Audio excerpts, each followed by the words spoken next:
But let me I tell didn't you stink up though, the it's joint. really easy for a narrator to completely not deliver on an author's Mm, story. So even though I joke about that, mhm. it's a reality that you create an experience, you do Mm. and what you do. And that's why I think the you as Donovan has been so popular because you created that experience that people also envision for themselves when they read it.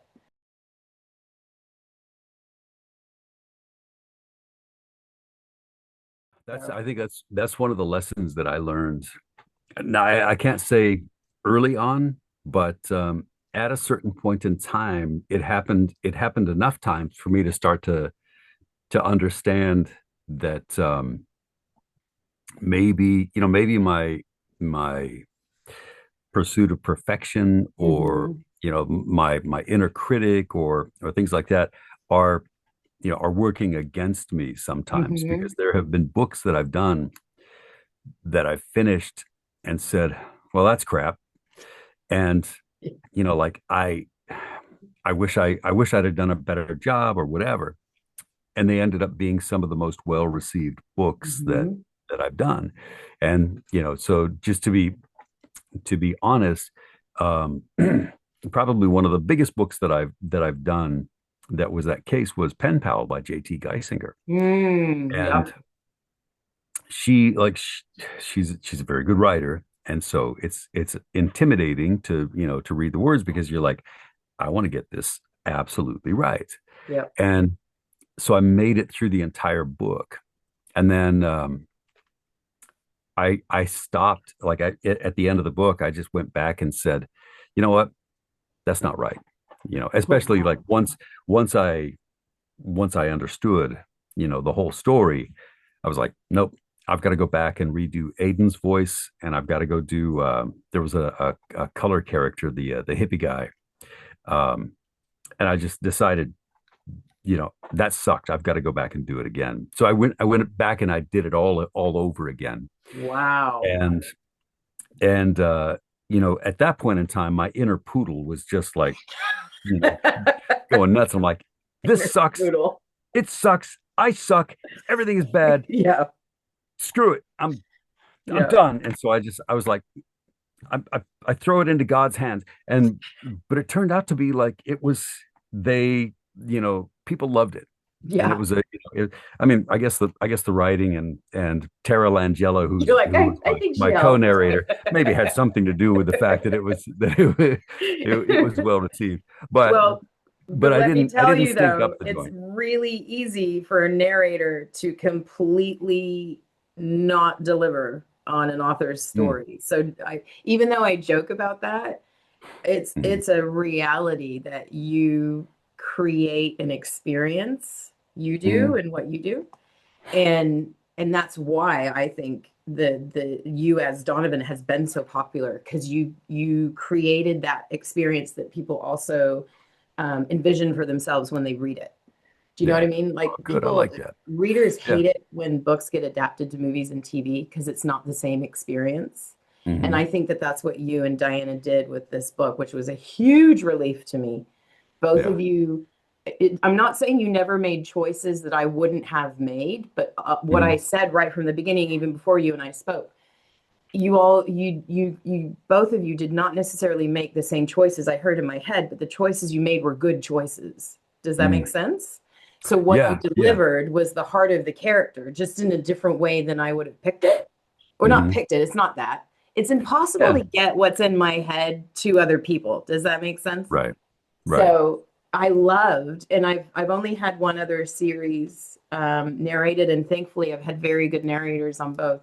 But Hmm. there was no doubt in my mind that you were delivering the Donovan that people wanted to have that experience with. I'm not Oh, good. phrasing this very Yeah, I well. like that. I think that's basically it, right? It's like, it doesn't have to be because everybody has their own, their own movie going on in, Yeah, in their minds. yeah, But if you're invested, yeah. if your character means something to you, then you gotta deliver on that. If you're Hmm. if you're honest with the with what you're seeing, and read the words the way that that you're seeing the character in your head, then you know all you can say is, hey, that's who I heard in my in my mind. Well, So I think, and you guys are acting without the benefit of facial expression and body language, which is mhm. actually really incredible. Like, I'm picky about acting. I will not watch a movie or a TV show if the acting isn't, if I can't get lost in it, if I'm remembering that you're Mhm. acting, it just Yeah, kills the whole thing for me. I need people who are all the way in with their whole chest, you know? yeah, And I hadn't thought about it until I went into this process with narration. But you guys are doing that same delivery without being able to show what you're doing. So you're having to deliver that experience to, yeah, like you say, to basically do the soundtrack on their inner movie, you know? yeah, yeah. It So is a I challenge. really admire it because it's Yeah, real acting, and to my experience, it's in many ways harder to do, I think. yeah. It is pretty challenging, but it's fun. I mean, it's really cool, and that's like one of the one of the challenges to like acting in an audiobook is that Mhm. you have to make your voice do uh, what you're seeing in your head, and Yeah. it's not always the same. Like I equate it to like uh, like when people cry in the movies, and they like when they cry, it's always like a it's not like the way we really cry. Yeah. When we really cry, we're like snots are coming out of our Yeah. nose, and we're like our faces are all screwed up, and Yep. or porn. Porn is the same. It's like we like to think that we look like the porn stars. We're like, oh yeah, but in actuality, we look like Krusty the Clown, Yeah. or some ridiculous fact, Yep. like we're having a stroke or something. But the same thing applies to the to like voice acting. Like Mhm. you have to deliver the thing. I got a one of the early critiques that I got on, and it really shaped the way that I did like sex scenes in audiobooks. I got a review back on this book where the person said, like the reviewer said, um, why was he so monotone in during the sex scene? Oh, He wow. sounded like he sounded like a guy in a trench coat at a porn theater. Ick. And I'm like, no, that was I was like, that wasn't what I was going for. I was going for Not the something. mental visual we were aiming Yeah, for. like so in my head, like I remember like thinking, during doing that scene, I'm like, intense. I'm intense. No, it was because it was a vampire. It was like a Dracula vampire Yeah. guy. And I was like, oh, I'm very intense. But no, it was that was not the way that it came across. So it's like, yeah, you gotta learn how to do, you know, the porn version, Yeah. not the way. So that Although actually now that I leads. think about it, I'm feeling a little badly for my wife because I wonder like what is she here? Am I monotone? Do Yeah, I am I sound like like a trench coat? that's right, baby, take it. That leads Like, really perfectly into, and you can kind of group this together, right? The most consistent reader questions that I had was, how mhm. did you start, just as a narrator in general, but also everyone wanted to know how it was to start doing the love scenes or the erotic or the more Oh, challenging material. mhm. Because, and I have some follow-on questions from that in my naughty list, but that whole, like, and I can tell a story here too if you want, but that whole perspective of, there's reading a story and acting a story, and then there's reading Mhm. a love scene and acting a love scene. Like, those are two Yeah. very different skills, right? Yeah, like Um, comedy and and sex are really difficult, aren't they? yeah. Yeah. So tell us how you got started, and then also, when you first started in that kind of content, Mhm. like, I mean, was that even a challenge for you? Because I also think men and women maybe have different perspectives and expectations of this kind of content. True. I don't know. So we're Yeah. that you would please many of my readers if you would explain your experience with your first times of that Yeah. sort of stuff. Well, okay. So my first audiobook that I ever did was Corduroy. Oh, Um, fun. yeah, if you look it up on Amazon, it's the most adorable kids book you've ever Oh, read. It's the story of a little teddy bear who has oh, one of his eyes missing, like his a little button eye is missing, and so nobody picks him off of the shelf. And I so know that you know story that story? as a kid's book. Yes. Yeah. Been a So I long narrated time. that. Yeah, I narrated that for my kids, Oh, and I wow. did all the sound effects and stuff like that. But it's like I have always like I've always been a big nerd about reading. Mhm. I mean, I think I read Lord of the Rings when I was 9, and then it was like from that to like I became obsessed with Stephen King, Hmm. and then from that it was all Edgar Rice Burroughs. I read all the Wow. Tarzan books, all the Red Man from Mars, or Wow. Red Man on Mars, I the don't man on red, remember. the man on the red Mars moon. Anyway, Something to do Edgar with Rice Mars. Burroughs. And then Dragon Riders of Pern, and Hmm. then Frank Herbert. Like I was just reading all the time, and so, but I always talked a lot. Um, I remember like my mom. She said that like it was like this thing where she when she said, yeah, we always knew you were going to do something that involved talking, because when we would take you to the gas station, like they had gas station attendants back then, Yeah.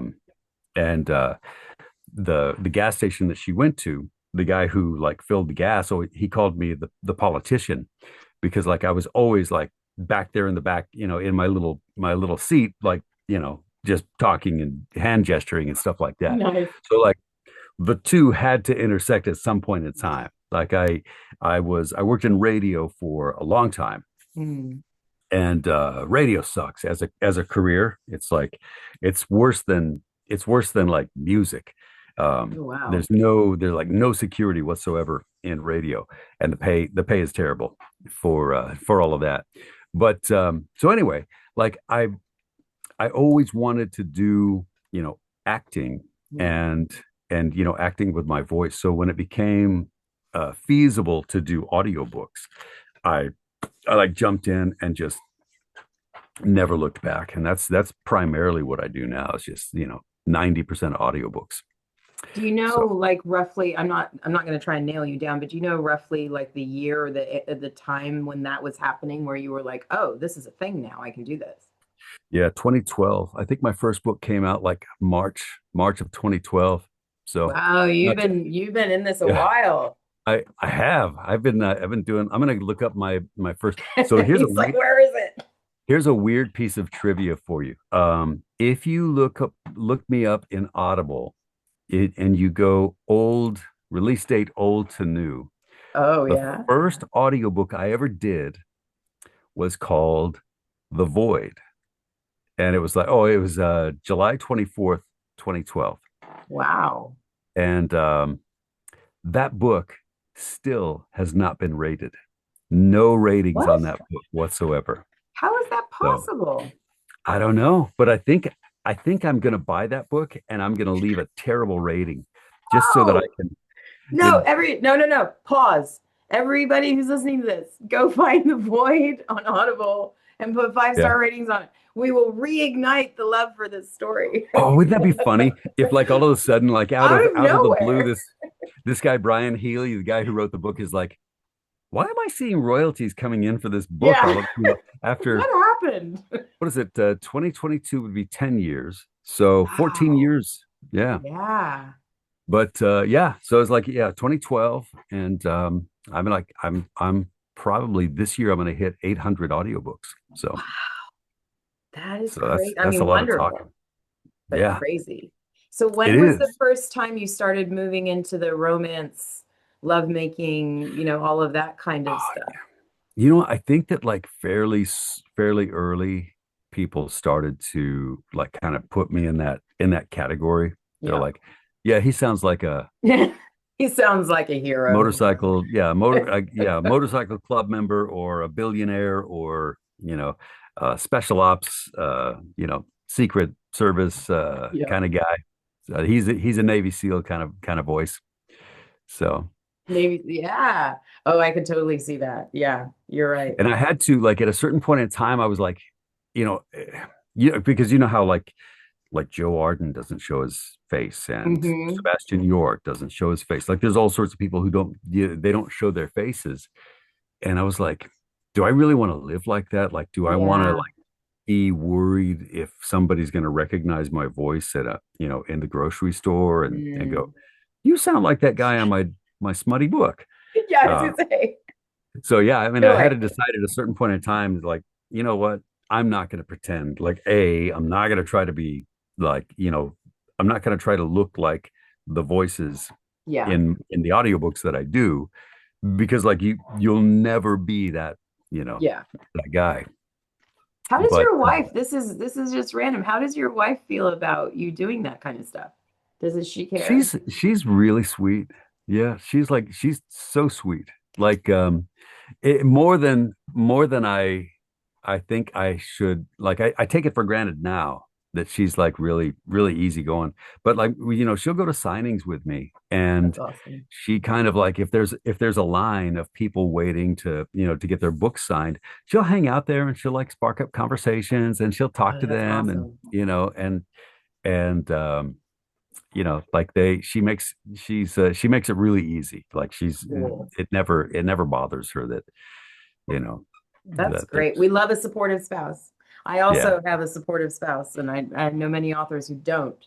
So Mhm. yeah, definitely. That's a weird thing. It It's a weird is. It's hard. I think one of my questions for you, well, let me because I'm kind of going off script here, but which is it's thing. okay. Um, one of my questions for you was about, so I don't know about you, but I have social situations that I'll go into that have zero to do with publishing, just nothing at Hmm. all. And, one of the most common questions is, what do you do for a job? Yeah. And so I tell people I'm an author. Hmm. And then you go, oh, well, what do you write? And of course, to me, Yeah. there's always this sort of hint of sheepishness about, Oh, all right, yeah. fantasy romance. Um, Yeah. and that because you're kind of gauging, like, is that going to be something this person's going to think is cool? Hmm. Or are they going to be Yeah. like, oh, there's a Oh, variety yeah. of responses people can have to that. Hmm. And I was curious because I do think there's a difference having that conversation as a woman, particularly with other women or men. And I was curious whether you hit, like, is there any, like, do you just tell people straight up, like, this is what I do and they're romance books, or what kind of feedback do you get when you tell people that? I feel like I'm fairly fortunate. Like, I mean, when people ask me what I do and I say, yeah, I'm a voice actor. I read, mostly I do audiobooks. The it's always interesting, Hmm. for people to Yeah. be like, because usually you don't meet an audiobook narrator, Yeah. and they'll say like, what have you done? And I basically say, if you like smutty romance, I'm your guy. I Come look will. at my list. Yeah. And that's basically it. Like I'll just say, yeah, just look me up on Audible, and you can find pretty What do much other whatever. guys say when you say that? Like, how do men respond to that? I'm curious. Uh, I don't know. They don't. I mean, I don't. I haven't really. I mean, they're just kind of. Usually they'll say something like, "Oh yeah, my wife listens to. She loves listening to romance. I can't wait to tell her, that I met you, and I'm gonna see if she's heard you before." So So they're that. not, yeah, now they're going home going, am I a trench coat man? No. Yeah, That's but cool.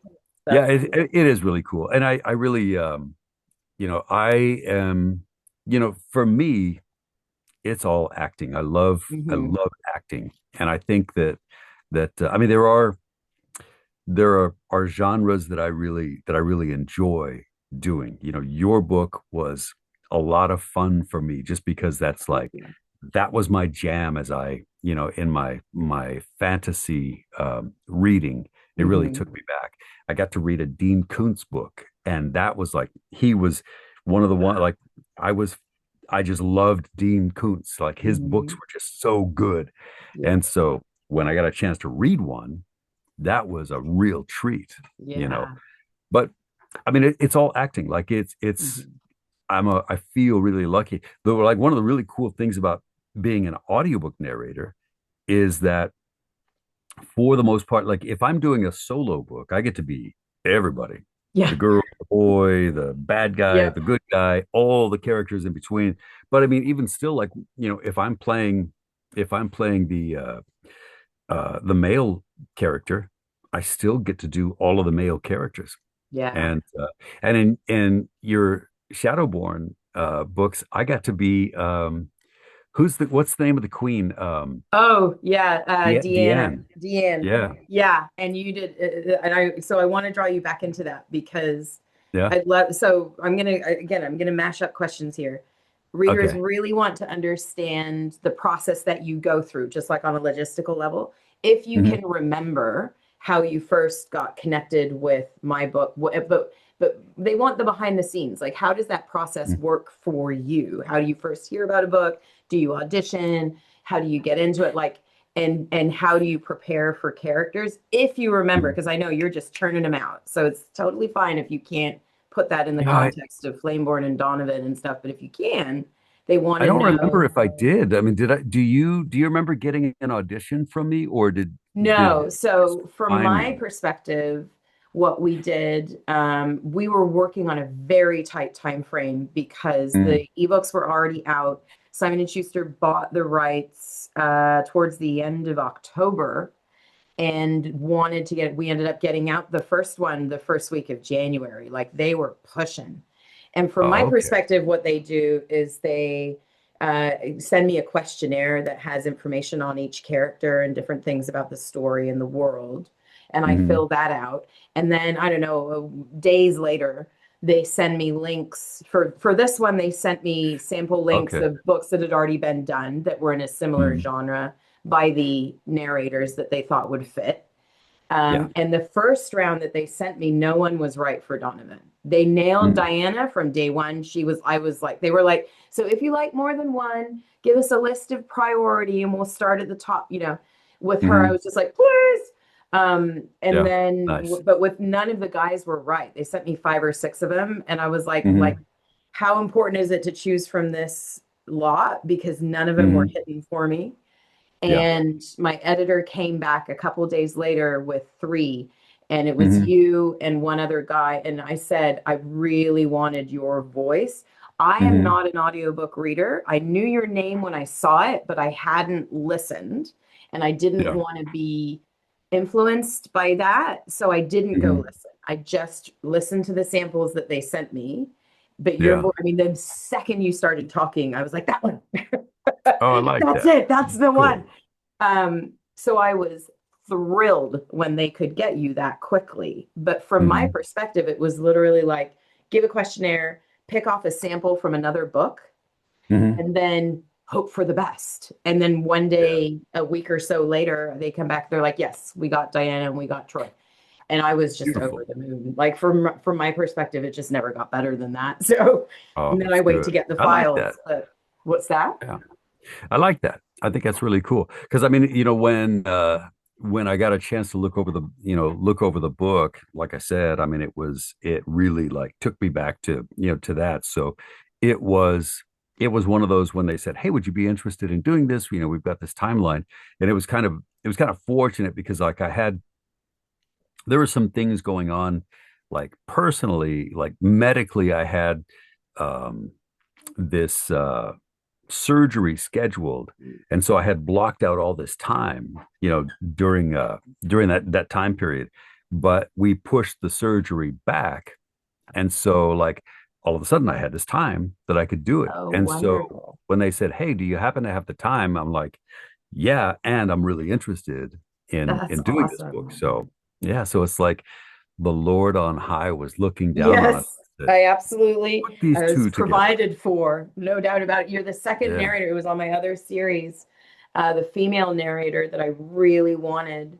And they were working fairly tight again. She's very prolific. She's not been going as Mhm. long as you. She's very good.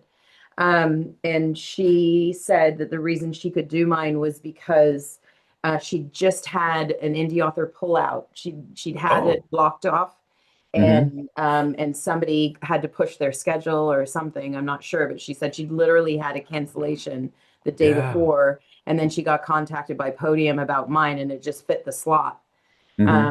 So yes, I feel very, very well taken care of. But Well, I'll tell you um, what, like I'm looking at I'm on my uh Audible page here and I'm looking at Marcella Black and I don't think so these are the first books that I've done with her. well, So, she's also Diana Bustello. I don't know if you've done any with her because she uses Marcella Black as her like erotic content name. So if oh, there's any open door love scenes, she does it under Marcella Black, and if there's not, then she does it under Diana Diana Bustello. Busta. Well, chances are pretty good that If you've done all the 800 stuff, books, I'm guessing you guys have all of done this, somewhere. most of Maybe the not. stuff that I've done has been pretty, well, let's Yeah. see. Oh, Now, true. yeah, now Yeah. I'm looking It's at like it was Diana going to be Bustello. Marcella. Uh, Yeah, it freaked me out. They changed her name. So when I hired her, I'd hired her on a sample by Diana, mhm. and they put the pre-order up. And a couple of days after they put the pre-order up, the female narrator name changed. And I freaked out. Oh, I thought, has you're like, something happened? I went to what my did you agent. I'm do? like, is this normal? Because they have not Mm, told me that they're changing the narrator. And I was really upset because I really wanted her. yeah, And so my agent got in touch with them and they were like, oh no, same one. She just realized that there was content in there. So she switched now which name she's yeah, using for it. yeah. I was I like, mean, it was. I mean, oh, I feel like the content and mostly in Flameborne Fury, hmm, um, yeah, that there's none was really in Chosen. Yeah. yeah. I mean, it was and it was still very tasteful. Like it's Hmm. it Thank you. wasn't like you know I'm there were no definitely and particularly in this story because of Bren's character, she's not somebody who's going to be, swinging from the chandeliers right off the bat. mhm, So this one, yeah, it's interesting because I just in terms of that kind of content, it depends on the characters for me. But I would mhm, say overall, I've probably written one character who truly tipped into dark content, yeah, and even then, by the boundaries of what is available out there, I think I'm pretty vanilla. I yeah, think across the board, I'm yeah, maybe running at a three pepper spice, yeah. but it depends who you're listening to because hilariously, if you go either on Chosen or Fury, the two Flameborne books, you will see reviews on Chosen that are like, "There's no spice. Why is there no spice?" And then you'll also see reviews on Fury. They're like, it's just porn. Why is it all sex? And I'm like, Yeah. neither of those Yeah. things is true. Yeah, it's So it funny. depends And I on the guess reader. yeah, there's like a whole there's you have a group of people, reading these books and like, probably from book one, they were like, "Oh yeah, this is a great story. I'm Yeah, really enjoying this story." And then, but it it naturally I um think so. progresses like I mean, they love each other. They fall in love When a and, man and a woman when a have deep yeah, feelings for each yeah, other. when a man and a woman really really like each other. Yeah. Yes. So, So, okay. So you tell me. Um, oh, this is just a random question. And I'm going to make it easy for you. I'm going to say you're not allowed to use my books. What okay. is the book, your favorite book that you've narrated and the one you're most proud of? Favorite book I've narrated, the one that I'm most proud of. I would say favorite book I've narrated probably would be uh Perfect Strangers by J no Midnight Valentine by JT Geisinger. Ooh. Yeah. And can you tell us why? So the well, JT is a great writer. And Hmm. so there's that. And the character was mute Oh, for like 95% of the book. oh my And gosh. so I had to communicate as if I was it was my inside thoughts, during that whole Oh, time. wow. And so there was like an external thing. He would text, words, but he was very, very, very rude and abrupt, but his internal dialogue was much different. And so that was very cool. And it was very, like very emotional, Yeah. the content. So that was one that I really felt like you know, I got into it, and I felt good at the end of it. Yeah. Uh, and so that was my favorite narration. And then what was your question with the next one? If it's different, the book that you're most proud of. Okay. I think that the one that I'm most proud of would be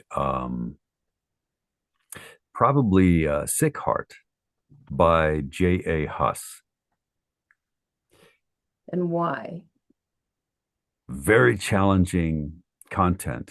It had to do with it was worse than human trafficking. Oh, It wow. was like, raising children from birth to Yeah. to this point.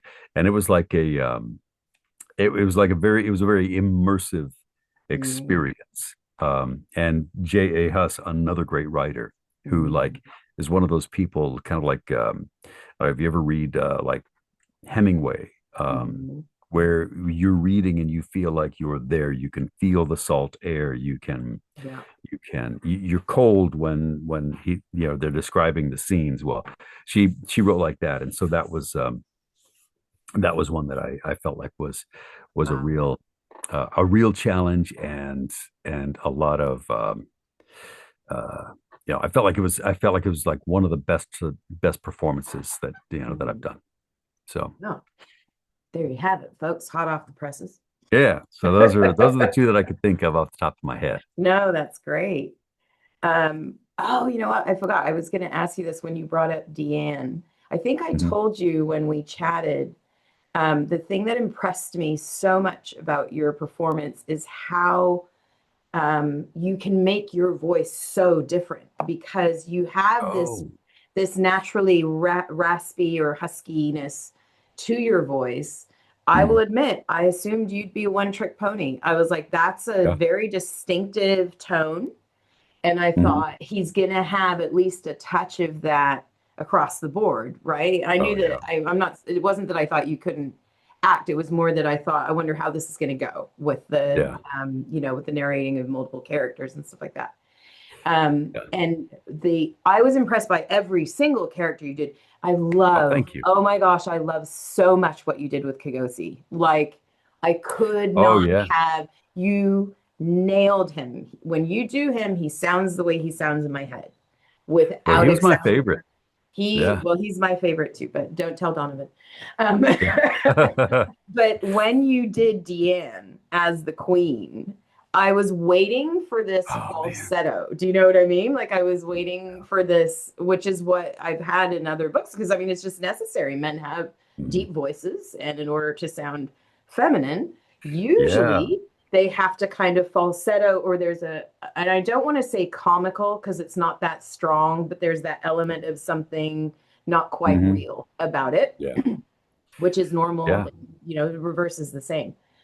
That's But the challenge. Yeah. you sound like a middle-aged woman, which is what she Hmm. is. I almost fell out of my chair the first time you used her Oh man, voice. Amy, you know what? I'm just gonna sit here and listen to you talk Yeah. for that's No, but that's like the best. I'm dead serious. Like, I'm not kidding that for me, the wrong acting can kill an entertainment. It can kill a story. Hmm. And I had just, sort of come to peace with the fact that on audiobooks, anytime you have, male voicing female or female voicing male, you're just not going to get that same experience. Hmm. And when the first time you spoke as her in the recording, I'm not kidding, my jaw dropped. And my husband was next to me. He's like, "What's going on?" And I was like, "He sounds like a woman." Yeah. And I couldn't Oh, believe, that's I mean, nice. in fairness, I'd been prepped by the fact that at that point you had also done a couple dialogues with Donovan and other male characters, and you had Hmm. removed the rasp from your voice. I don't know how you do that, but I was like, oh, like he can sound like you. There was one, and I honestly don't remember which one it was, but the first one that I remember the experience of it, it was a younger, warmer tone. Like the guy Hmm. was warmer was the adjective that came to mind for me. but it was, you Yeah. made this voice that sounded like a different man and Mhm. had a different quality to his tone and a different Yeah. clip to the way he spoke. And I was like, oh, cool. Like he can do this. And then you did Deanne, and I'm not joking. I would have stood up and applauded if you'd been there. Can you tell me, like on a practical level, do you have to, when you're doing those other voices, do you have to like record those separately and edit them in, or do you just do them on the spot? Or are you just flipping in between? I'm able to do them on the spot. Wow. Um, just because. Well, and that's really it's a tip of the hat to you. Like, if the writing is good, then it's really easy to, based on, all of the contextual clues that you get from a character. I mean, it could be just like the way that he walks in the room, the way he Hmm. holds his shoulders, or, the way that you describe the character gives me an image like right away. There's a guy, it's not Mel. It's what is that guy's name? Anyway, he's the guy who's he's a good guy at heart, kind of an a-hole, Oh, but uh, he speaks his Mont? mind. You talking about What's that? Mont? Captain Mont. Yeah, Mont? Yeah. yeah, Captain Yeah. Mont. It's like, you described him so good that I pretty much knew what his voice sounded like, right Oh, off the top. awesome. And then, you've got other characters where, like, the one guy who's like, he's not a he's a Shadowborne, uh but he didn't make it into he wasn't quite yet at the in the officers Hmm. rank, but he was going to be the next one. And Hmm. he was the one who was like, um nobody volunteered to take Bren in. Ronan. Yeah.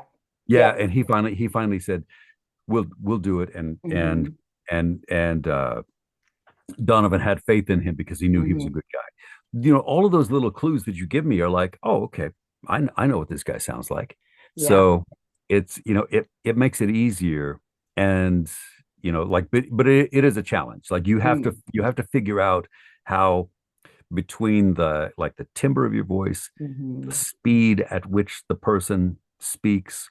Yeah. Some people speak ploddingly, and some people Hmm. speak quickly, and some people are more forward, and some people are a little more, reticent. That gives you your clues. So Hmm. it's yeah, it's pretty easy, and that has to do with your writing. Your writing is what told me Well, thank you. what these characters looked like, how tall they were, all of those things.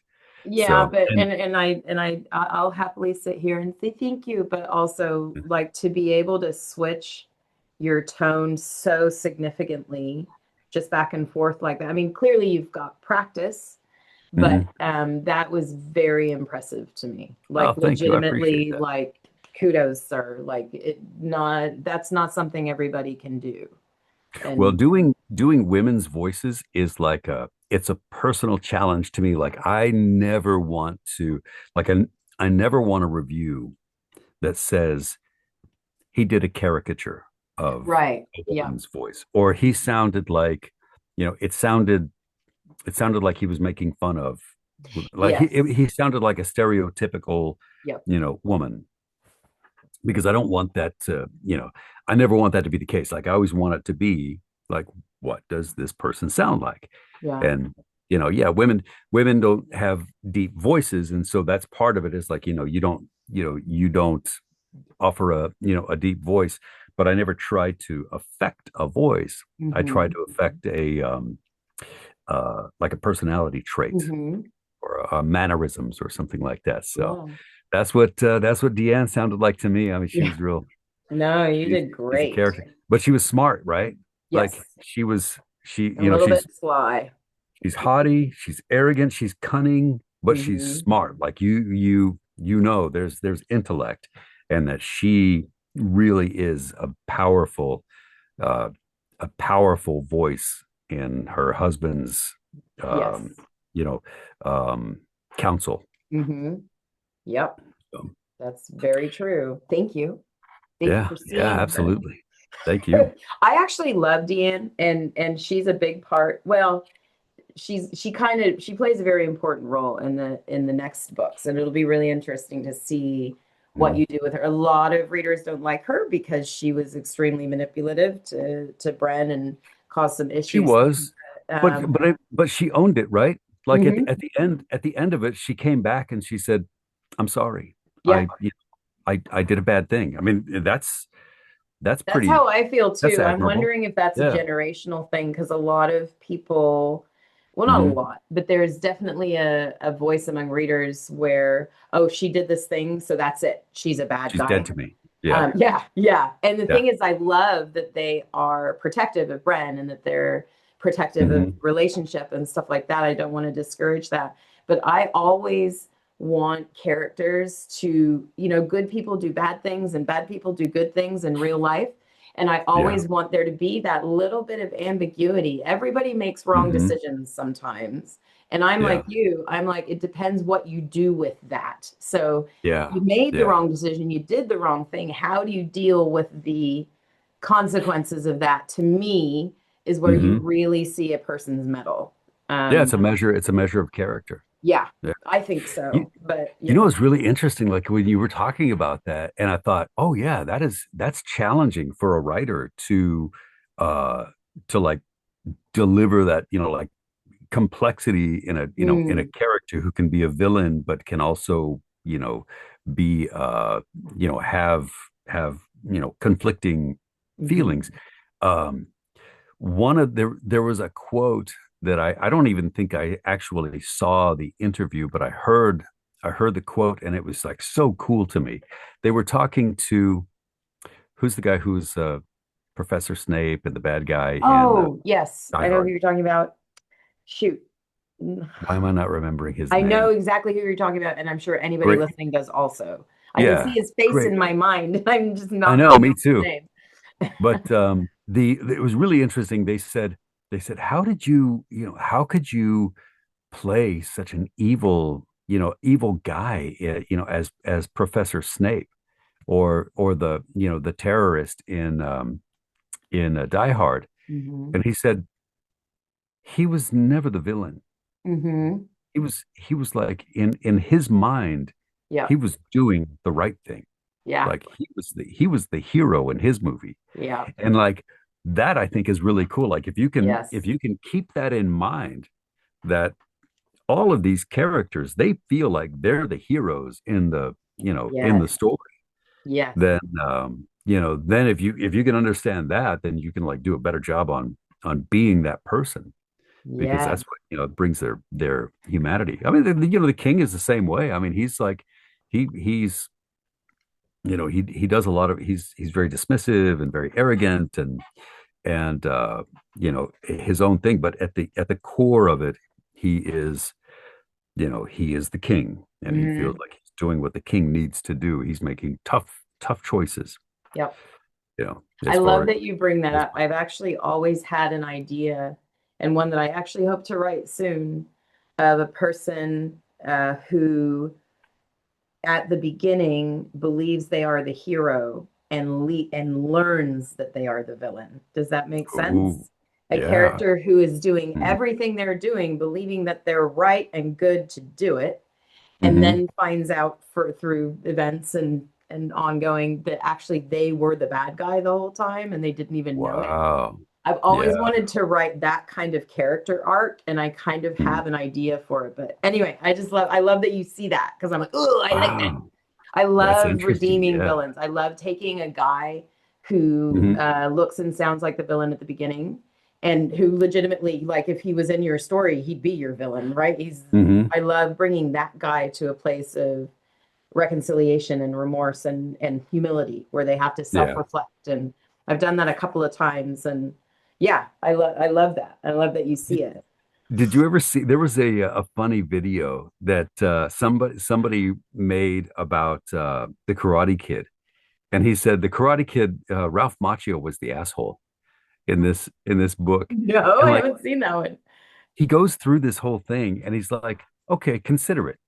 Here's this guy moves into this neighborhood, and like first thing he does is he steals this guy's girlfriend, and then he beats the hell out of him.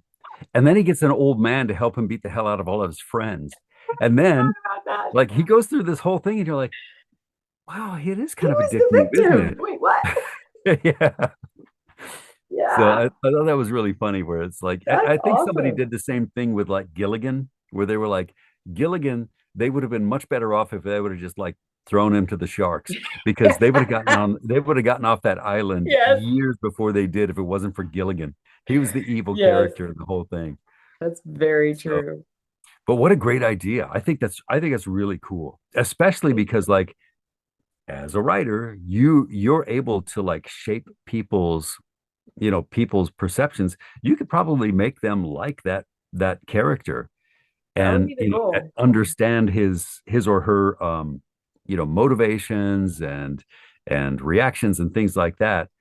And at the end, if you could do that where it's like that character learns I've been the bad guy all this Mhm. time, the readers will be like, Hopefully. so It's yeah, hard. that's a It is great definitely idea. hard. You do have some readers, no matter even if it's not that big of a shift, like Deanne, Hmm. for example. You can have readers that will just, you're dead to me, and you can't Hmm. change that no matter what. Yeah. So yeah, it's definitely a risk to take with stuff Yeah. like that. But to me, that's the fun. The fun is to try and bring Yeah. people along reluctantly. They don't want to Hmm. like them or they don't want to agree with them, Yeah. and bring them to a place where they just can't help it. That's Yeah, I the think that's really cool. Like when an author does that for me, when I'm like, I can't believe you made me like this guy, yeah, but you did it. So that's job satisfaction. yeah, yeah, Have you that's had pretty cool. experiences like that? Like in your role, have you had people that have come to you and said, actually, I hated this guy and when I read it, but you nailed it. Um, it's yeah, there's a lot of those because like a lot of the ones that I do, the characters are like they're not morally gray, they're morally Hmm. black, Yeah. and they do terrible things. However, like at the, by the end, Yeah.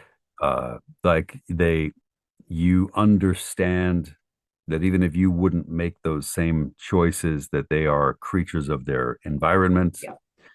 or they're in positions where they had to do the things to serve uh, a purpose that was ultimately uh, for the good. Hmm.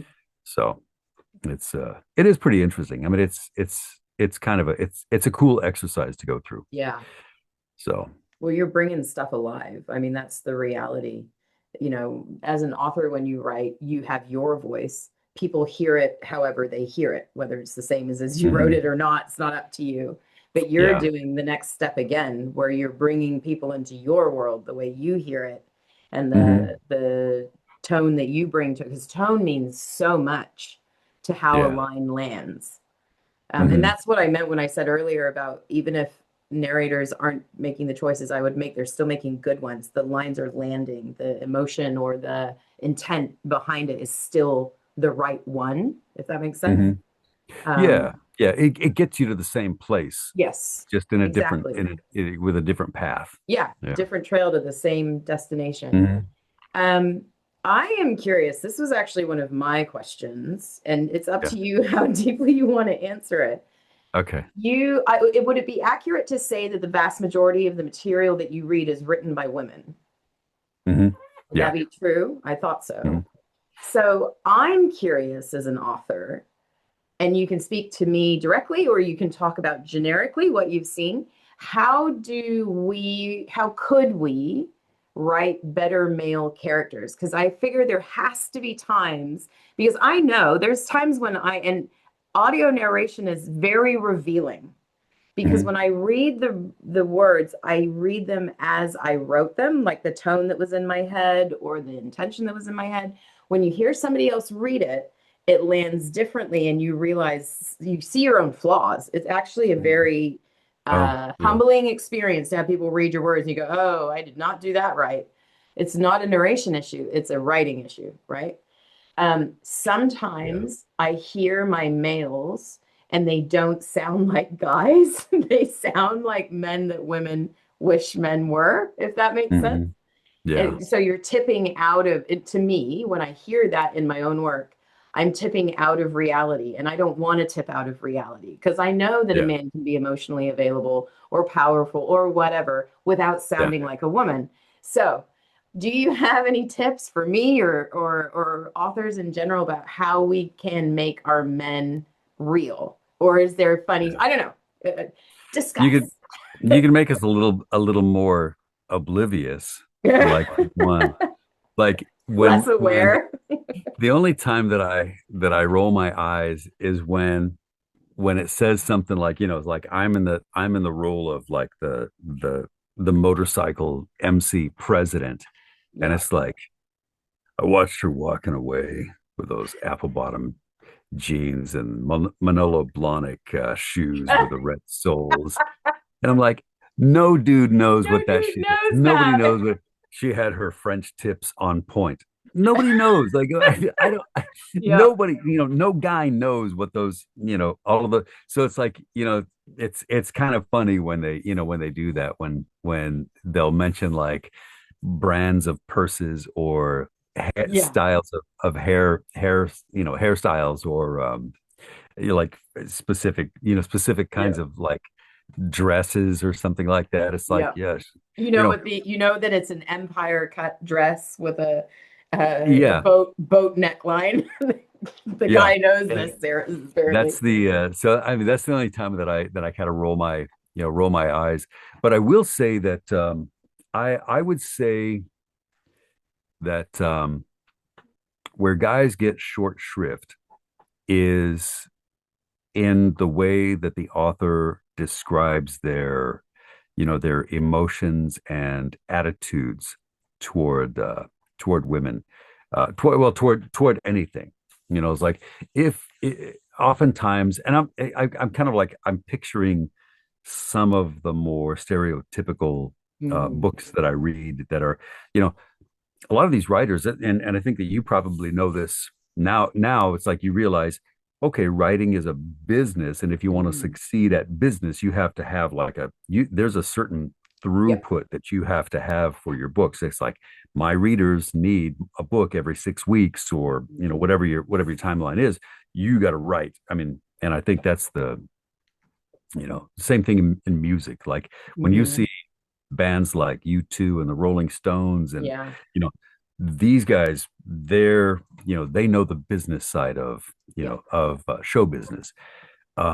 So I don't fault them for Mhm. for this, because they have to move through these stories quickly, and I honestly don't know how they do it.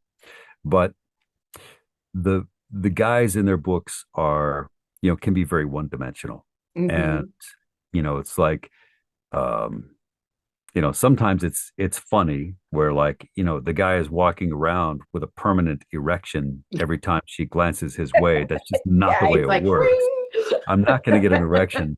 I mean, yes, you're very sexy. Yes, you're very beautiful, and you are my world. But I'm not going to, it's not going to turn into a steel bar every time I look at you. It's just not going to happen. I'm sorry. I might be hungry. I might be Women tired. women are listening to this going, why not? What do you mean? So, Sorry, please yeah, continue. but and it's like, guys, especially like when you're talking about all these Yeah. alpha male things, where it's like I wanted to punch his face, to make him shut up about my girl or whatever. It doesn't really work like that either. It's like, Hmm. you talk and you're like, dude, enough. You'll there's many stages Yeah. between he said something and I knocked his lights out.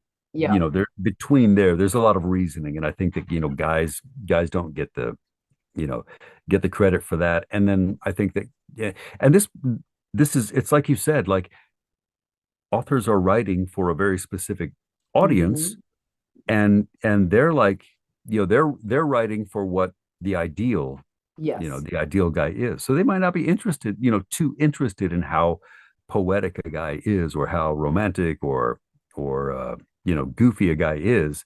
But I think there's a lot more depth to Mm. guys than I read in in a lot of the books that I uh, Yes. read. But I'm again, like the books that I read are yeah. very specific.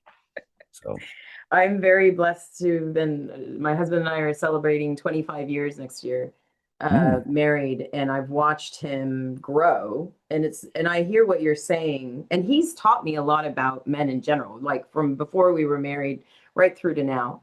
I've had women tell me that they feel like my men sound like men.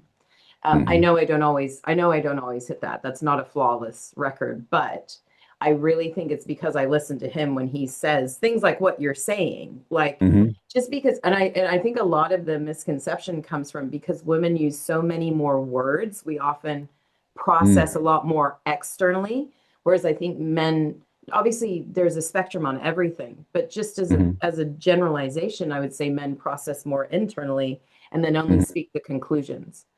Yeah. Whereas women sort of follow the path. And like my husband will get frustrated with me when I'm talking through something because he's like, we're Mhm. looking for a solution here. And Yeah. I'm like, well, wait a second, how did you get there? Like I want to see the path that you took. And I think that's what women often do. We Mhm, talk the trail that and then we get to the end and go, this is the way it mhm. should be. But regardless, yeah, no, I would love to hear any and all tips you have Yeah. for making, and I hear you about emotional complexity and that it's not just sexual, it's also emotional, and men are emotional. And I've been blessed with my husband to see his growth and his emotional availability and vulnerability open up over the years, because we all Mhm. grow. And we weren't True. young, but he's also older than me, which I think helps as well. Because, Yeah. when we got married, he was 37. He already had a lot of, Mm, I was only 26. He had a lot of life experience that I didn't have. And he mm. jokes now that when we got married, he was the adult in the relationship and now I am. And he's like, Yeah. how did that happen? Yeah. But yeah, I'm always, if anything comes to you after our interview and you'd like to offer some tips, please feel free. Yeah. I always want men to sound, or at least heroes, to sound like there's more to them than just desire. Like that Mhm. there's more, and it's not like you say, there we definitely lean into the, especially with bonds, when you bring in like mate bonds and stuff like that, it's Mhm. really easy to lean into the guy who's just like, I'll smash his face, like you said. I'm Yeah. definitely guilty of that one. So Yeah. I'm gonna think about ways that I can communicate his bristling without it being Yeah. jumping 5 steps ahead. Yeah. Some thought. It's a challenge. I mean, it's got to be a real challenge, to capture all of those, to give you're trying to paint an ideal male Mhm. for your audience. But I think you do a great job. It's Thank like you. Donovan, I really do feel like he is a manly guy, and he is very uh possessive, and he's a guy's guy. But Yeah, yeah, I mean, I think you do a good job of, like, giving him a romantic heart, and you know making him vulnerable. So I hope yeah, so. and I don't know if I'm like the best. I think I'm more gushy and mushy than most guys. I think most guys are, like, kind of like black and white, um, when it I comes think to if you've stuff. always been interested in the acting and the stuff like that, you can't do Mm. those things well without at least being emotionally aware. You can still be closed Oh off yeah. emotionally as a person, like you can still choose not to share that with people. But I Hmm. think you can't be a good actor without being Yeah. self-aware of emotion because you've got to be Hmm. able to observe it in others. And then how Hmm. do I communicate that so that it's realistic? Like that's I'm sure it probably just comes naturally to you, but Yeah. that is what acting is. It's taking the external and turning it into an experience, right? I think Yeah. you have Empathizing to with. understand motive Yeah. and you have to understand the Yeah. conflict, the inner conflicts and stuff Yeah. like I that. think it's like there's like the double-edged sword of, like, if you're empathetic, where you kind of identify with other people, like Mhm. you can, it's on the one hand, it's like, yeah, that's a good skill set for actors to have, where they can put themselves in the, in the shoes of whoever they're portraying. But it also kind of makes us, sometimes a little bit too malleable, you know. We're Easily like, influenced. yeah, well, he's not a bad. Yeah. I can understand their motivation. Yeah. And everyone's like, he's going to kill everybody. No. Yeah, Have you he's ever got a had bomb. have you ever had moments with readers, like kind of flipping that coin? Have you ever had moments with readers or people in publishing, maybe like at conferences or things like that, where people have made you uncomfortable, or it's been kind of a situation where you feel like they don't actually get that I'm a whole person? Like, is that a situation that you've been in?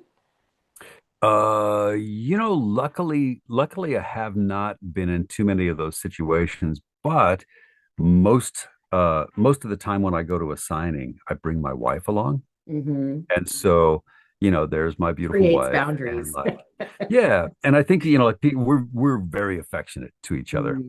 Mm, And so I feel like when people come up, they pretty much know, oh, here's a married guy, and yeah. you know, and in addition to that, one of the cool things is, like, I'm not a cover model, and so I'm just like a regular guy, and so people kind of like, I've kind of set the expectation that if you come to meet me, you're going to find somebody. I'll give you a hug, and I'll sign your book, and I'll have a conversation with you, but there's nothing, there, you're not expecting anything beyond that Yeah. from our interaction. So, I feel pretty fortunate about that. But I do know, like, there was one conference where this rumor started going around, um, and I don't know I think that's like, there's a toxic side of like the book community, where people who don't like you will spread Mm, rumors about you. And somebody had said something about me, um, at like Love in Vegas, and they said something like, I had made, um, a female narrator nervous, or a fan, you know, uh, nervous, or like less than safe, or something like that. mm, And the really cool thing was that there were enough people, like, I don't know, she had posted they had posted something, and a whole bunch of people said he was never there without his wife. Like, there was, mm. he was always there, or somebody saying, I met him, and he was, we had a great conversation, and there were enough people there No ick. saying that's not what he's like, that it was Hmm. like, whew. I mean, I felt like it was fortunate that I didn't find myself in a position where I was like alone at any point in time Yes. during Mm, that experience. So yeah. that's the only time I felt insecure, like, about it, was like when I realized anybody can say anything they want, Yeah. and if you don't, it's your word against theirs. Yeah. So, Yeah. No, I think in any public facing career, that's mhm, an issue where all it takes is a person saying the wrong thing. And unless you have essentially evidence that it was yeah, wrong, you're just left in the he said, she said, or they said, or mhm, whatever yeah, scenario. And I think I cannot remember who said it. It was years ago. I heard somebody say, your character is measured by what people speak of you when you're not there. And they didn't mean the mhm, gossip. They were talking about what you're describing, which is when you carry yourself with character, others will come mhm, to your defense yeah, against someone who's making an attack. And if they mhm, don't, then that should be like, I should yeah, be concerned if I mhm, know that somebody could say that in a room, and the people that know me wouldn't speak up or would mhm, question, then that yeah, means that, it was a self-reflection thing. Like, are other yeah, people going to stand up for your character? Do you hold yourself in that way? exactly, Like an yeah, integrity, I guess. But yeah, it is, I think it's a difficult situation with online now. It's so easy for anyone anywhere to either Hmm. take a dislike to you or want to sabotage you or just plain try to stir a pot to get attention, Yeah. you know. Yeah. How are Yeah. you You can doing see. for time? I'm fine, but I want to make sure because this is going longer than I thought. Oh yeah, we've been on for an Little hour and while. 45 minutes. Yeah. Time flies, doesn't it? It does. I have more questions if you're willing to keep talking, but I wanted to Yeah, give go you a ahead. chance. Let's get through some more questions. I mean I do need to I've got to eat dinner. And what time is it where you are? Let's Oh, see, I'm it's fine. It's like 1:45. okay, so you're in the afternoon. I'm at Yes. almost You're 8 o'clock my time. Oh, So okay. that's Let's fine. quick I've had fire a little bit. a good These are glass my of naughty whiskey, so questions. okay, let's We hear them. might have, they're not even that naughty, but they might be funny. So, okay. Let me um so this was a question. I think we already kind of touched on it, but I think I also interrupted you. This was raised in a variety of ways by different readers, but I'm Hmm. going to read you the way one of them phrased it. She said, do you Okay. feel any pressure portraying a character who is widely regarded as a hot, badass daddy? I'm sorry, I meant a character who thousands of women have visualized in great detail and is widely admired. Something like that. So this kind of question came up several times. And I think what it Mhm. is just wanting people just want to know, does that connect for you that readers are seeing you, the hot male lead? Like that's Mhm. what people are hearing and seeing when they're listening to your voice. Does that connect for you or do you just not care? I've got to be that guy. Like, I mean, I when I'm that character, when I'm playing that character, I've got to be that guy. That's my I feel like that's my job. I've got to be convincing in what I'm doing. So I'm gonna be him. And especially like with the like all the more intimate things, I've got to figure out how to be him in those, in those scenes. Was that So uncomfortable the first time you had to do it? Do you remember? Because acting, like I said earlier, it's going in with your whole chest, right? No pun mhm, intended. It's going in yeah. like committed emotionally or whatever, Mhm, not backing off from a thing. Do you yeah. remember the first love scene that you ever had to voice? Like, was that something that you were kind of like, ah, or did you just say Yeah. like, nah, I'm in this to win it, No, it was probably the one where they were like, that guy's like he sounds like he's in a raincoat Oh in a yeah, porn theater. I forgot about it. Trench coat, I dude. I mean, so that was like an early lesson for me, right? Like when you can't reserve any of what you're doing um Mm, for for the sake of like feeling silly. Like hmm you really have to be that person.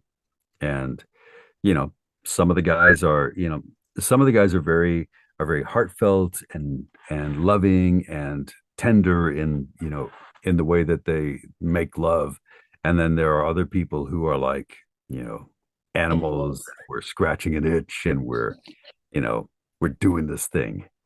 And Yes, we are. like, so there like everybody does it. Everybody's has their thing, right? Yeah. So, I mean, I have to make that my thing when I'm doing the thing. So if the guy enjoys, you know, spanking and causing pain and doing the thing, well, I've got to enjoy that. And, you know, if there's yeah, and then there's all these scenes that are like they're not very realistic. It's like we're doing it up against a tree, Yeah. and like you can't sit there and go, well, that's not nice. The bark is gonna really Scrape her back. scratch her back. You can't do I'm that. guilty of that one. Yeah, you have to be like, she's taking it. She's gonna love the pain. Yeah, So that's that's great. I actually learned that particular lesson from a reader because I've always done it. My readers who've been with me for years, they joke about I always have water scenes, love water, and always have a mhm. tree scene somewhere. And it was early on, I think it was the second or third book I'd done a tree scene. And some woman, one of my readers came in, she was like, I just can't ever get into these scenes because it's Yeah. hard. Bark is rough and it hurts Yeah. you. It And hurts. so Yeah. I've started, if I am gonna write a scene like that, I've started finding a way to work in that there's a tree that has very smooth bark. And Oh, it yeah. doesn't, Yeah. and it won't abrade your skin, not saying that specifically, but it's kind of a joke to myself where I'm Yeah. like, how can I make this a little bit more Yeah. easy to You have fall to figure out into? how to, yeah. If you have to figure out how to solve for it, right? Yeah. I mean, I think Wearing a that leather would make jacket sense. works. Yeah. Like if you're wearing a leather jacket, or maybe he's a considerate, beastly guy and he's like puts his arms around you, Yeah. so that, Yeah. you're not, Cradle. scraping up Yeah. against the Only bark. his arms are, But and then it's a sacrifice of his love. yeah. So, So but I I think don't that's, want you to name names, but has there ever been a scene you had to read, or a character that was just so unrealistic or poorly written you struggled to act it? Have you ever hit that kind of barrier? I think so. Yeah. I mean, I think there have been times, like, I don't know, like it's, uh I am, like, like I mentioned, I'm a very, like a sensitive guy. So typically, the characters that are very, you know, um uh you know, mean, rough, Ruthless. dismissive, ruthless, you know, very, they don't care Hmm. about the woman that they're with. That's just not me. Like Yeah. it's not me. So I just kind of have to say, all right, I'm going to be this guy, but I'm not Yeah. feeling it. So That's a good answer. Good job. that's, thank you. I appreciate that. I'm just trying to read without my glasses on. Oh my Oh, God. I've got cheaters now too. I know. I can I have have to, literally two pairs of glasses sitting in front of me because I yeah. wasn't sure if I was going to struggle to watch the screen or read the thing. Anyway, Yeah, we're getting old. This is I'm at that scary. point. I'm like, let's see, what does this book say? Yeah. Oh yeah. Tell me about that, you whippersnapper. I just about Why do poked they my make the own eye print out. so small? So, one of the fun things for me when you and I chatted offline, well, before this, Mhm. so anyone who's listening to this won't know that there was a moment where I tried to email you and learned that if I formatted your email name incorrectly, somebody else would receive the email. And because Oh I yeah. have an author's mind and I always make up stories, like remember I said to you, this guy's got to be looking you up because the content of Oh some of the yeah. stuff that he would receive, he's Yeah, I got to bet be he's, looking up and like milking this. You know what I mean? yeah. Um, no matter what his voice sounds like, he can be like, I'm an actor. Yeah. But I was wondering, just for fun, if he ever happens to come across this interview, because I imagine that he's doing research on you and Mhm. watching your social media and like learning things so that if he meets a woman that he wants to impress, he can be like, oh yeah, I did this thing. Oh my God, Anyway, that'd be funny. just as a bit of a joke, what advice would you give him to capitalize on your fame? Oh, okay. Um well, so I would tell him to tell them, yeah, the microphone makes a big difference. Yeah. Yeah. I don't sound like this when I'm sitting in front of a microphone. Yeah. But what else would I tell him? I would say, uh Go to Love try in to, Vegas. No. yeah, yeah, don't go to Love in Vegas, whatever you do. Go to Book The Talk. Yeah, really, that could be really dangerous for me. Well, it could be either dangerous for me, or like a net positive, depending on what the person was like. What if he's more interesting than me? Yep. And like he What makes if all he's sorts the of other. jerk that the other person was talking about? He's like, Oh, I'm that's Troy right. What if Duran. there No, was look, another here's my Troy Duran? Yeah. ID. What if there was a Troy Duran wandering around Love in Vegas doing all sorts of like jerkish things, and they're like, Oh, yeah, Troy's a jerk, and everybody's like, no, the guy I no, met was he's really cool. not. The guy I met smelled funny. Oh man, I wonder which one I was. Yeah. But I Okay. had a I had one moment at a signing with that was like a kind of like a phew moment where I was like, like I'll sign the book and they'll say, can you will you take a picture? And I'll say, yeah, sure. And so I'll like put my arm around them, and we'll do the picture. And she goes, "You smell good." And I said, "Oh, thank God." Because I mean, most of the time people don't say anything. Like if you smelled bad, they wouldn't say Yeah, it necessarily. So hadn't thought about that. Yeah. yeah. So I try to Huh. always smell good, like whenever I'm out Okay. and about in public. So I think that's good advice for any man anywhere, whether they have your yeah, namesake or not. yeah. I try to smell good around my wife too. Yeah, Like, I good don't ever call. want her to go, you need to go take a Mm. shower. So Not so much this morning, yeah, dear. we could, you can kiss me after you take a shower. Yeah, and brush your teeth. So I think that is probably the best of my questions. I think we've covered a lot of stuff that I wrote yeah. down, we've covered sort of in conversation. But one thing I always like to do when I get to talk to people, is there Mm, anything that you wish okay, try to say this clearly. Anytime you're an expert or you are practiced at what you do, you know a mm, lot about what you do that other people are just completely unaware of. Like they wouldn't even mm, know to ask you questions because it's mm. a unique part of your job that unless people do it themselves, they don't know. So, is there anything that you wish people would ask you about? Is there anything that when you get interviewed doesn't really come up, but like it interests you about what you do? I think like one of the questions I wish people would ask me is, "Hey, is it okay if I run my lawnmower?"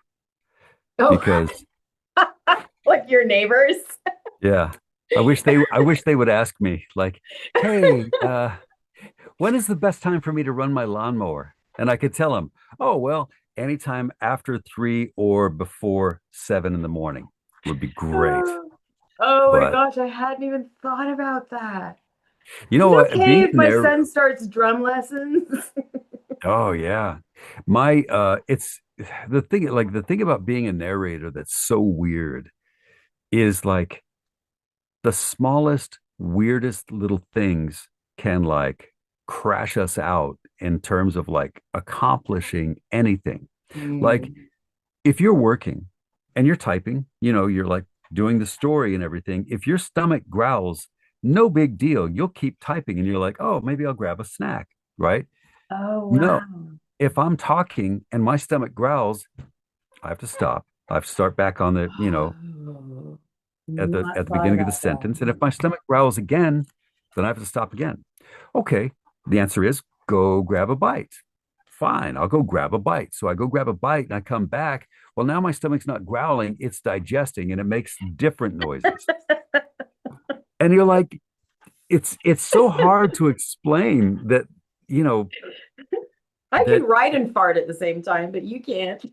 yeah, exactly. I mean, you better edit. Yeah, I mean, it's like I have to edit it out. So That's all. it really is like there's the funniest things that just derail. If somebody flushes the toilet, you have to wait until Oh, the tank yeah. fills up before you can start recording again. So Had I not think thought I don't know about if that. that's what you meant when you asked the question, if there's like Well, something no, it that literally is. I don't know. Like I'm yeah. aware it's a corporate thing they call unconscious incompetence. You don't know what you Mhm. don't know. So you True. never ask a Yeah. question about something you don't know. So I Hmm. always try to ask people, what is the thing you wish you would get asked, or what is the thing no one knows about what you do? Because that's where you get into like the behind the scenes, the nitty gritty. You learn something. Usually, you can ask Hmm. anybody that question. Usually, you learn something either about them or what they do that you couldn't find out another way because you wouldn't know to Yeah. ask. Hmm. Anyway, that's the only Yeah. thing. Is there anything you want to ask me? I don't care if there's not. I'm here for you in So gratitude. one question occurred to me, Mm. and I was like, I when it came, it happened from one of the reviews that I saw on your I don't know if it was Flameborne Chosen or Flameborne Fury, but they said something like, fans of Fourth Wing will love this book. Um, how does it make you feel when somebody makes a comparison to you? Are you like, I am my own person, thank you very much, and my book stands on its own? Or are you like, yeah, I that's my jam. So there's two things. Being compared to authors I admire, to me, is uncomfortable, but it's uncomfortable like, no. Do you know what I mean? Like you Oh can't, yeah, okay. it feels hard to accept. I try Mhm. to make a habit. I learned many years ago never to turn down a compliment. I used to always argue with people when they would try to compliment me when I was Mhm. younger. It was insecurity, it was problems. So I've learned to just say thank you. Um, Mhm. and it is meaningful. It's not like, oh, thank you. It is very meaningful when somebody compares me to a work or an author that I admire, or that readers have great love for. Like that is Mhm. the highest praise because I know what they Yeah. mean. They mean Mhm. that person gave me an experience and you've given me an experience like that. That's mind-boggling to me. But the thing that's hilarious about Fourth Wing in particular, and I have to be very Mhm. careful how I phrase this, many years ago, I knew Rebecca online. We had a Mhm. circle of author friends that we were both a part of. I've had dinner with her at a convention, but it was Mhm. many years ago and we didn't keep in touch. So, had somebody said to me, 10 or 12 years ago, Rebecca, I would have laughed and like messaged her and been like, "Hey, Mhm. guess what?" Now I'm sure she has no recollection of who I am, but it's a Mhm. weird connection for me Yeah. because I actually knew the person. Like I Mhm. actually sat down and had dinner with her and have had private conversations with her and stuff. So it's strange to have somebody um I've been very blessed to know two or three authors that have made very big names for themselves. Mhm. And I love that. Like I love being behind the scenes and just thinking like, yeah, I know her. Like Yeah. I don't usually talk about it because it Mhm. sounds like you're flexing. And I would hate if somebody who barely knew me was Mhm. like online going, "Oh yeah, I know her. She's like this." You never know. Like unless you're really close to a person, you Mhm. never really know them. And I think it's really unfair to try to kind of ride on the coattails of somebody else. I don't Yeah. like that. I don't like it when people name drop to me, so I try not to do it to other people. But it is Mhm. a weird kind of goofy back in the day connection. And I've Mhm. always been really happy for her for the success that she's had. I'm Mhm. so thankful she brought dragons back into the forefront because I love writing them. And I wouldn't Mhm. have been able to do that if she hadn't. That's just a reality. Until Fourth Wing got a name, nobody wanted dragon stories. We all wanted Mhm. to write them. There was discussion. I was in the shifter movement at the time. Mhm. So we were doing werewolves. And Yeah. there was a here and there'd be these little like dragon shifter stories that would pop up. It was like authors were trying to make them cool, but readers Hmm. were not following. Wow. At least in I the love form of dragons. publishing that I was in at the time. And then Fourth Wing came out, and it's like, no, we can do dragons. And Yeah. I just love that. I love that Yeah. it's opened this whole genre. So I'm Mhm. very flattered when people say that to me, but I will tell you the truth. The biggest, most wonderful part of that is if you write that in a review on Amazon or on Goodreads, the algorithm reads it. And I Oh. truly attribute half of the success of Flameborne to the Mhm. fact that readers are making the comparison and that affects the metadata. I mean, it's Mhm. that like specific. It's Yeah. reading information and where you see multiple hits of words and Mhm. phrases, it attributes those. So it says, okay, so readers do Fourth Wing, Fourth Wing, Fourth Wing. Who else does Fourth Wing? Well, guess what? That's a Yeah. huge customer base, right? Yeah. Yeah. That's Um, cool. so yeah, I mean, it's on the personal side, it's kind of hilarious and I love it and Mhm. I'm flattered. On the business side, I'm like, keep going. Yeah. Because it, Yeah. it helps me. It legitimately does. And in fact, that would Mhm. be a tip that I would say to any reader who's either reviewing your work or mine. Mhm. Using comparative titles when you write about a story is extremely helpful to everyone on the business side of that title. Yeah. So, Yeah. I think that's so cool. do And it. Yeah, I don't usually hear it in a way that is not flattering to, to the person. Yeah. Oh, yeah. And I I think just that don't like, like when people try to show off. Do you know what I mean? yeah. Like, I Hmm. don't like if somebody's like, oh, I'm friends with such and such. And it's like, you don't actually know that person. You're just trying to Right. use them, Right. you know?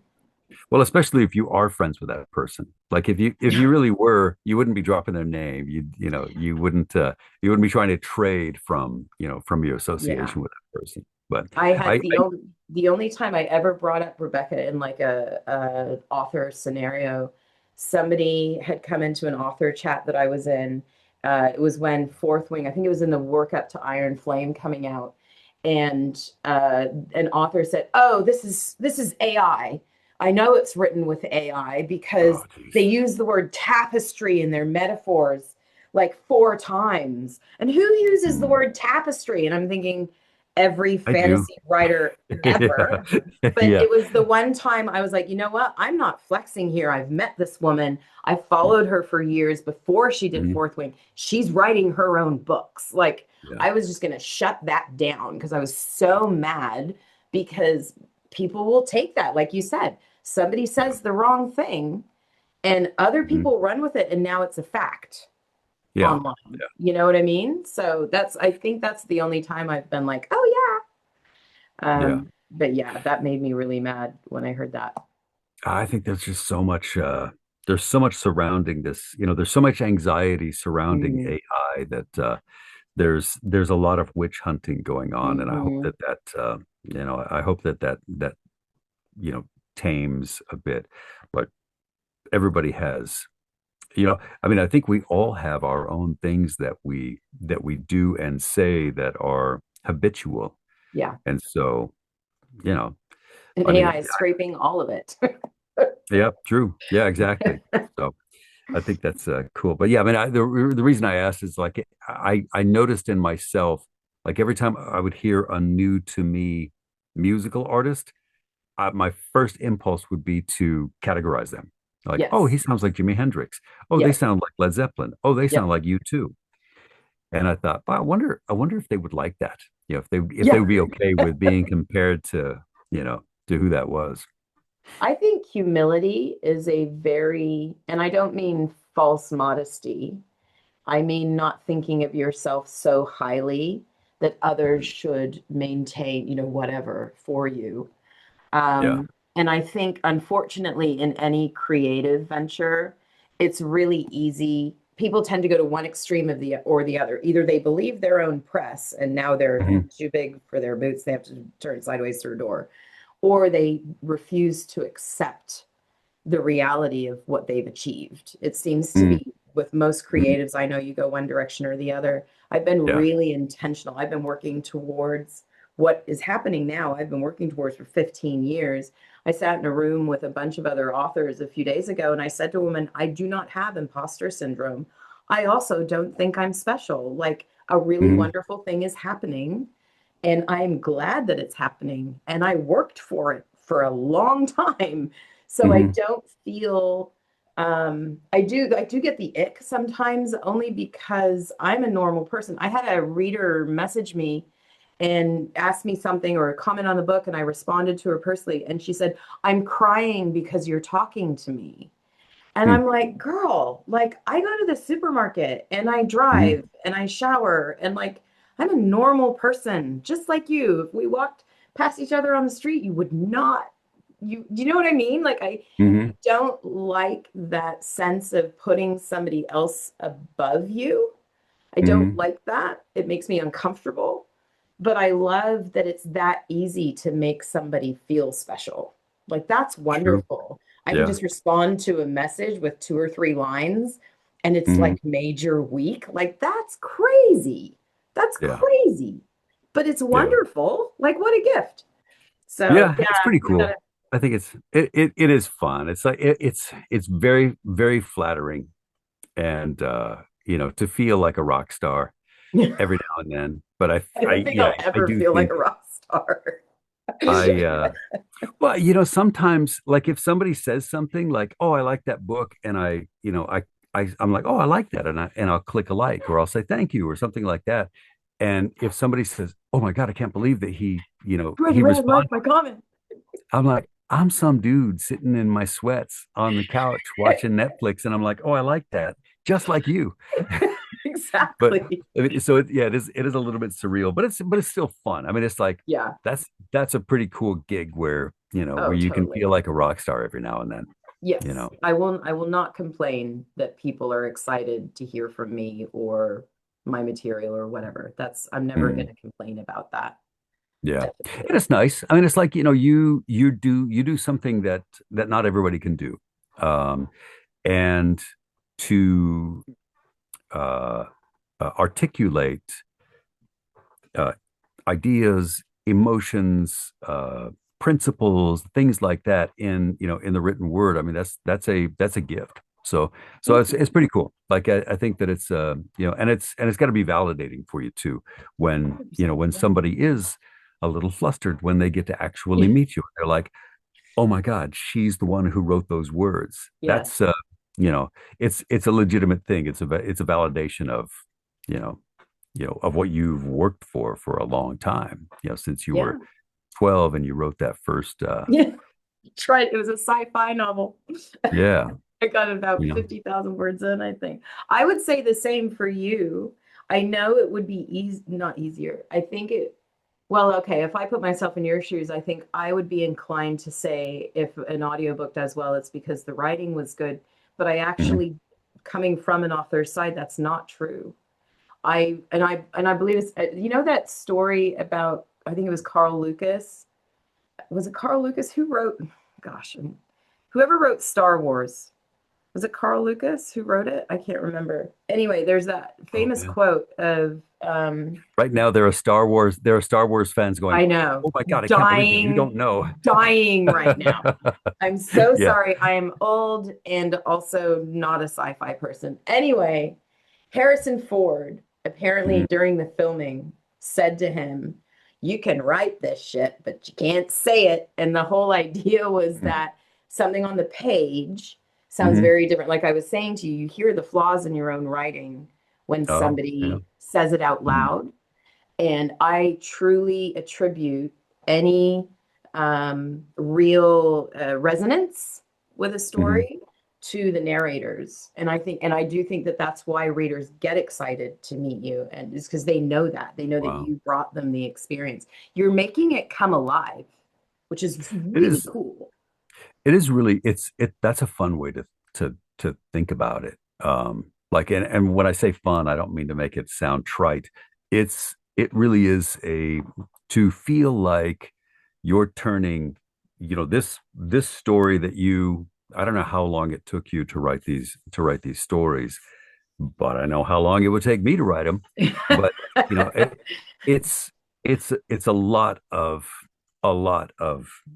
mental energy, putting a Mhm. lot of a lot of your soul goes into Yeah. this, and so it's not a small thing to read these words and to feel like um we're taking this thing that you worked so hard on, to this work of art that you created, and then to with your interpretation of it, help to create a different version of that art, Yeah. is like that's a big thing. I mean, that's a really cool. I mean, it's a responsibility. Like you can't Mhm. take that. You have to take it really seriously. Yeah. Um, but it's a really sweet. It's a really sweet. I feel like you did all the heavy lifting, and I get to just come in and go, and therefore, and I get to say I get to say so I get to say these cool words as if it's me. Like, Yeah. that's Please cool. If I continue to do what you do. Yeah, if I had my own speechwriter, it'd be like, did you ever see that movie, I'm Gonna Get You, Sucker? No. Oh my God. Funniest movie ever. It was Okay, like I gotta write that down. Damon Wayans, and there were a whole bunch of really good actors in this, but it was like uh it was a spoof, it was a parody of all these, remember, like, well, again, you're too young to remember these. Even I'm a little bit too young to remember, but like Superfly, was Right. I'm it aware of was it. I like, wasn't yeah, around for it. very, Yeah. yeah. And they, like there were a whole bunch of those movies, Foxy Brown and Hmm. Superfly, and these movies that came out that were like very, very groovy. Yeah. Um, Goofy. so they came out with this, with this thing, and like the guy's walking along, and he's got this 70s band with the Waka Wakas, in the background, and Damon Wayans goes, "What's with this?" And he goes, "Every superhero needs his theme song," and they're like doing the theme song, behind him. And so it's kind of like that for me. Like I get to sound like I'm really smart and cool because of your words. Well, And thank like you. if you actually talk to me, you realize, oh, this guy's not that smart at all. Oh, But no, we don't the accept self-denigration here at the desk of Amy the Lynn. No, I'm just oh man, I do that all the time. me If it was too. Yeah, if it wasn't for self-effacing humor, I don't know what I would say. Yeah. But no, it is really cool. Like I really enjoy that, and that's a fun thing for me to be able to like read words and play the parts Mhm. that are written, especially when they're really written well.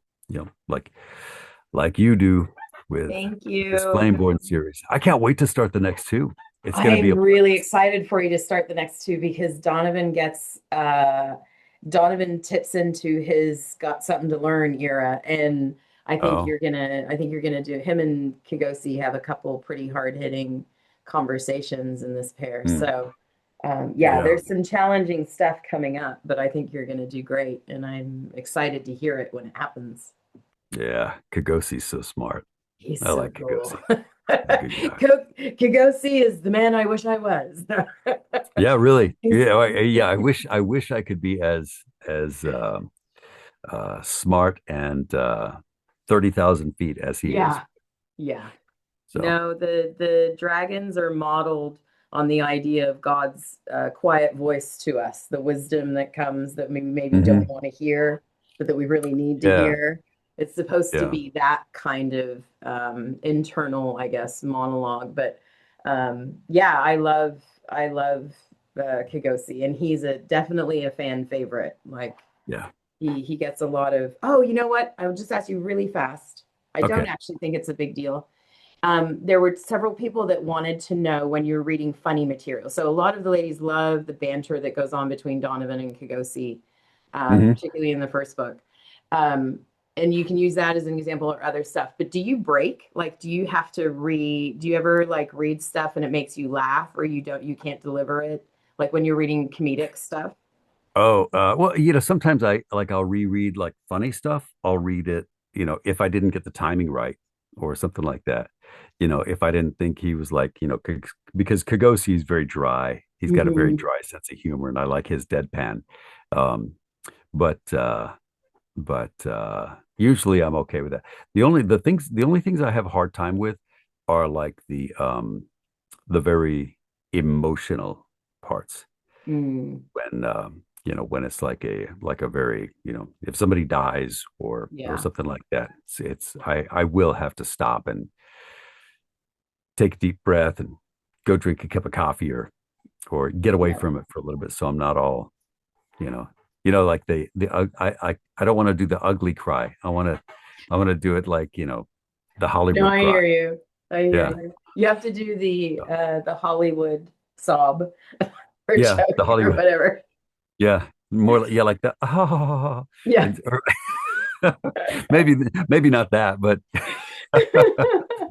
not the the ugly cry version of it. So Would you be willing to say the words for me, not on my watch? sure. No, I'm asking because there's I'm making some videos for the Shadowborne release when the last book is coming out this month, Yeah. which Okay. is when I'm going to post this stuff. Hmm. And one of the lines that I've scripted for Donovan in one of these, little trailer things is that Hmm. it's not on my watch because Yeah. it's about her getting sent into danger, right? Oh, okay. Would you be willing to say that for me so I could clip it? It's okay. Yeah. Is that okay? I'll do a whole bunch of different ways. That would be Go great. that way. Yeah. So if you just said, "Oh yeah, we're going to send her off on a sortie into the into that other kingdom that we're sending her, that they're gonna take her hostage," I would say, "Well, not on my watch." Or if they're like trying to convince him that she'll be fine and that chances are pretty good that nothing will happen to her, and they that he must do it, he would say, "Not on my watch." Or or if he was really pissed off and they keep asking him, they won't shut up about it, he would say, "Not on my watch."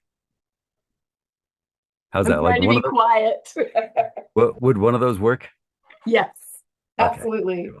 That's wonderful. Thank you. Do you have women Sure, come up to you at conferences and say, like, can you say good girl for me? absolutely. Yeah. Yeah, Is that's it always probably good girl or is it other stuff? yeah, it's always most of the time it's some variable like you're such a good girl or be a good girl or or uh look at you taking it like a good girl. But 5 women just went, "Oh." but I don't remember what else.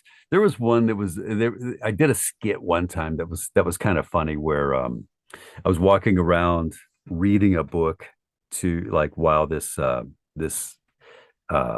she was an influencer and she was like walking around like in an elevator. I was like sitting there reading reading the story to her while she had her earbuds on and I was reading the story and I thought that was kind of funny. That's cool. So That's and then awesome. Well, yeah, sir, I'm sorry that you have not gotten to eat. I appreciate your noble sacrifice I'm happy for to do it. our I time and appreciate it. enjoyment. And Yeah. if Well, I you're can the one who ever yeah, return you the favor in any way, please let me know. all right.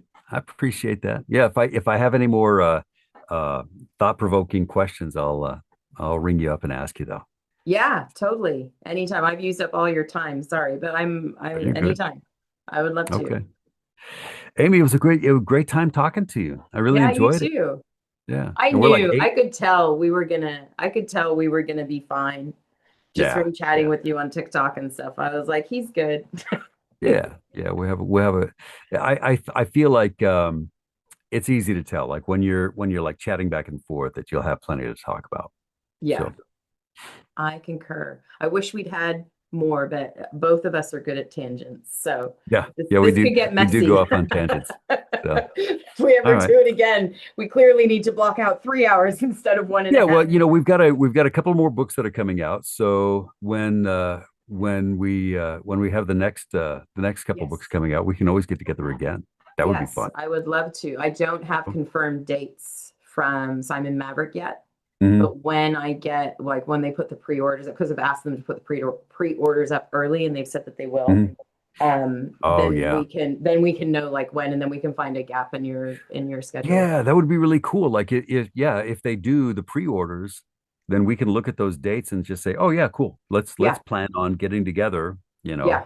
the In the week lead up to before or that. maybe And then the it can, day that it debuts or whatever and we can yes. talk about it." So, Yes. it'd be really cool if we have the opportunity. Now I've got Marcella. Um, if she's got time, I would love to hang out and talk to her. Yes. I'll Like ask her. we I'm could all talking meet to all her three of you. tomorrow, like Yeah. this. So I'll Okay. ask her if she'd be, I assume that she would. She's eager to talk to me. I think she'd think that was fun. So Okay. Yeah. I'll ask her tomorrow. Yeah. Make a note here so I don't Next forget. time we get together, maybe it could be all three of us. It'd be fun. Yes. Cool. Yes. All Ask right. Marcella for a three-way. Yeah. Let's do. Yeah. There you go. Write that down. Sorry. Wow. No Chicka pun bow wow. intended. Thank you. No, for real. Oh, It's been absolutely. a joy and ease to speak with you, and I'm glad to meet like minds. And Mhm. yeah, I hope that we can do it again, not too distant future. Definitely. Yeah. It was fun. Thank you, Amy. I appreciate it. Thank you. Me too. I'll talk to you soon. All right. Take care.